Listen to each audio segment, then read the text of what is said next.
வணக்கம் என் அருமைக்குரிய நண்பர்களே. ஒருமுறை ஒரு செய்தியாளர் முதலமைச்சர் காமராஜரிடம் ஒரு கேள்வி கேட்டார். கடவுள்னு ஒருத்தர் இருக்காருன்னு உங்களுக்கு நம்பிக்கை உண்டா ஐயா என்று கேட்டார். அதற்கு காமராஜர் சொன்னார், இருக்கு இல்லைங்கிறத பற்றி எனக்கு எந்த கவலையும் கிடையாதுன்னு. நாம் செய்கிறது நல்ல காரியமாக இருந்தால் போதும். பக்தனாக இருக்கிறத விட யோகியனாக இருக்கணும்.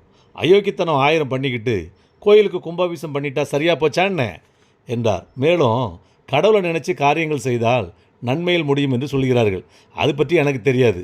ஆனால் காந்திஜியை மனசில் வைத்து மக்களையும் மனசில் நினைத்து அரசியல் முடிவு எடுத்தால் அது நேர்மையாக இருக்கும் என்று நான் நம்புகிறேன் என்று சொன்னார் முதலமைச்சர் காமராஜர்.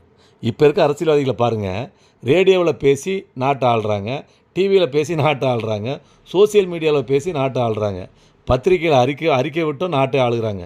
இப்படிப்பட்டவங்களை விட நாட்டு மக்களுடன் நேரடியாக பழகி நாட்டை ஆளுகின்றவர் தான் உண்மையான ஒரு தேசபக்தராகவும் நாட்டு தொண்டராகவும் மக்கள் பிரதிநிதியாகவும் மனித சமுதாய ஊழியராகவும் இருக்க முடியும்.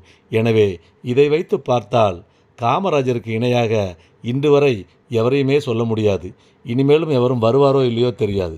அவருடைய வரலாற்றை நன்கு படித்து ஒரு நல்ல தலைவரை நம் சமுதாயத்திலிருந்து உருவாக்குவோம் என்ற ஒரு முனைப்புடன் மக்கள் முடிவெடுத்தால் நம்மளை ஏமாற்றுகின்ற தீய சக்திகளான அரசியல்வாதிகள் வருவாரோ? வாழ்க காமராஜ்.